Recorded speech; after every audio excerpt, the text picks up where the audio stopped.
Hello everyone and welcome back to the video. Today we're going to be talking about a secret technology that is actually not so secret, but is very good for new players and anyone that categorizes themselves under the umbrella of the term noob. The reason why this technology is so good for this category of players is because it makes the game way easier to play. Let's face it, Age of Empires 2 is really hard to play, and there's so many things going on that just having a tech that can simplify the game and create consistent scenarios for you to take advantage of your time to do other things makes for a better playing experience and better results in your games. And the secret tech that is not so secret I'm talking about is ballistics. Now, of course, everybody knows about ballistics. If you've played Age of Empires for any amount of days or any amount of games, you've probably heard or seen or felt the effects of ballistics. Now, for those who don't know, ballistics is just a tech from the university that costs 300 wood and 175 gold, available in the Castle Age, that basically makes your projectiles hit moving targets. Now, if you get really advanced, you can actually dodge ballistics, which is really unfortunate because a moving target is supposed to get hit, but then if you factor in that the moving target can actually not get hit, things get really complicated. But that's for the pros. For the noobs and for the newer players, whether you're,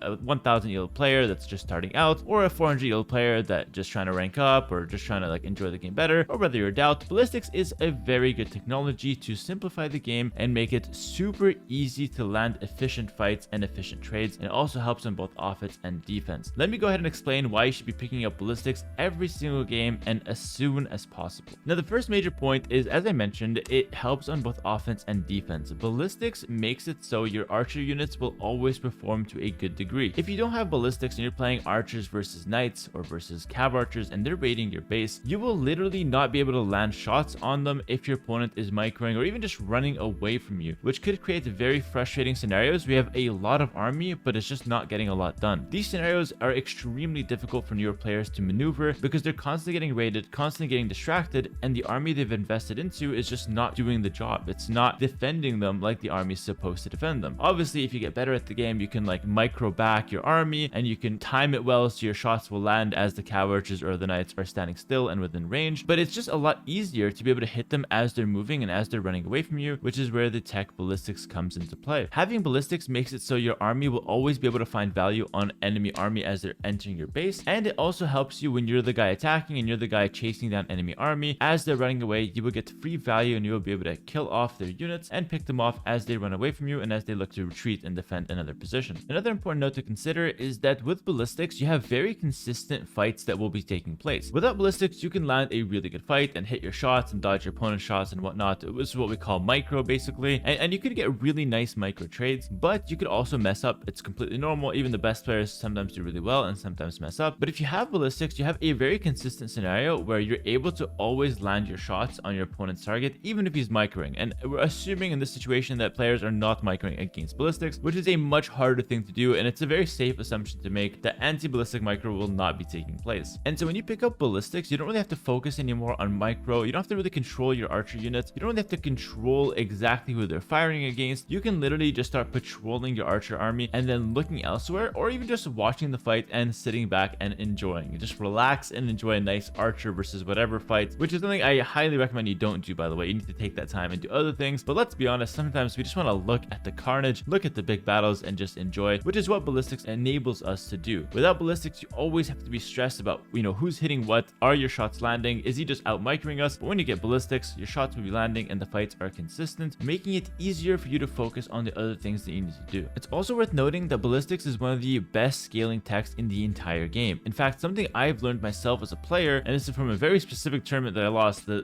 TTL, I think 2, where I didn't get ballistics nor fletching nor bodkin on any of my defensive buildings because I was playing cavalry based strategies like Gulam and Imperial Camel, and I ended up suffering 2 Vipers raids in the late game because I just didn't have any of these upgrades on my defensive structures. And this is why since that game I have learned a dear lesson, a very important lesson, that ballistics is absolutely crucial for late game. And this is why it's one of the best scaling techs in the entire game, because it affects your town centers, it affects your towers, it affects all of your army, your skirmishers, arbalest, heavy CA, everything that shoots an arrow, and it also now affects scorpions. and it affects your castles. It affects pretty much every single unit that can shoot something besides gunpowder in the late game, which is a really big factor because being able to pick off your opponent's hussars as they're raiding you, being able to punish your opponent for being out of position with his army, and being able to actually kill your opponent's army as they run into you instead of just them being able to run in, you push them back and then they leave, but they don't really take any damage. Those scenarios all get better with ballistics because your opponent will actively get chunked out and lose some army, and he will get punished for being in the wrong place at the wrong time. And this is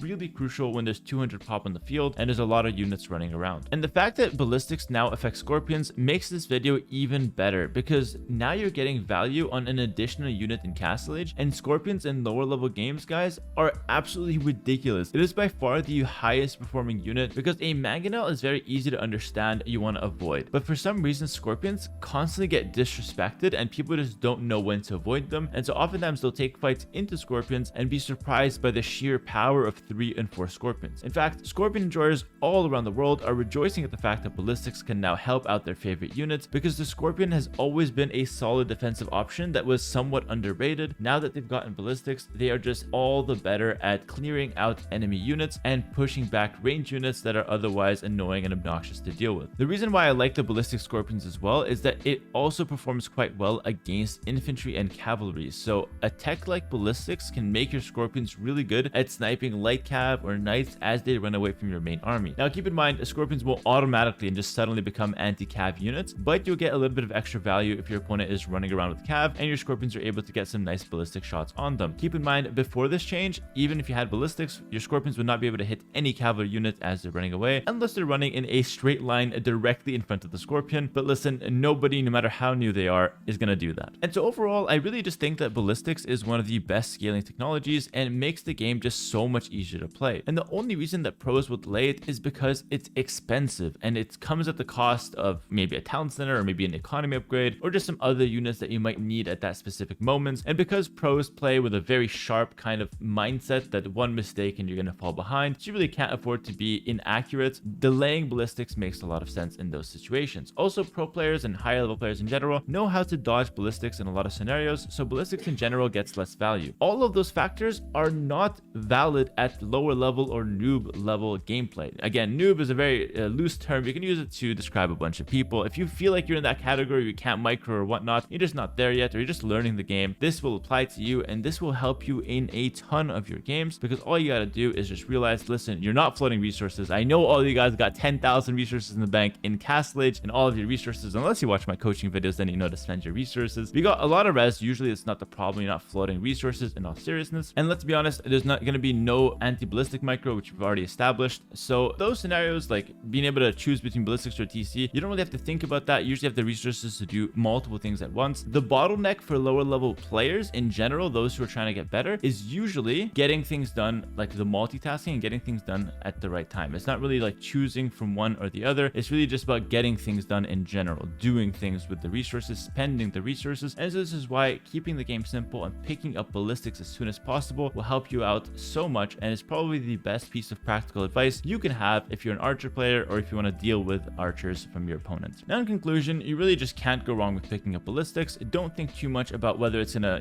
hurt your economy or whatnot. It's just a really solid upgrade that will give you a lot of payback quite quickly and will make your games easier to play. Now if you're playing cavalry and you don't have any range units on the field whatsoever, then obviously you could skip out on ballistics for a little bit. But if you're playing any kind of range units, including scorpions, picking up ballistics and even fletching and bodkin for your town centers and your castles will be very much worth it in the long run, and it will help you out a ton going into that late game. Thanks so much for watching. I hope this video was somewhat interesting and entertaining for you guys. If you guys want to get better at the game, check out my Patreon. This is how you hit 3K. I'm not there yet, but I'm planning to get 3K. I just need to watch more of my Patreon videos. Link in the description below for all the exclusive guides and content, as well as build orders there on Patreon. And also definitely check out my live stream on Twitch. Link in the description as well. Check those out, guys, and get better so you guys can join me on the grind to 3K. I'll see you guys next time. Have a nice day. Like the video, comment, subscribe, all the good stuff. And I'll see you guys in the next video. Peace.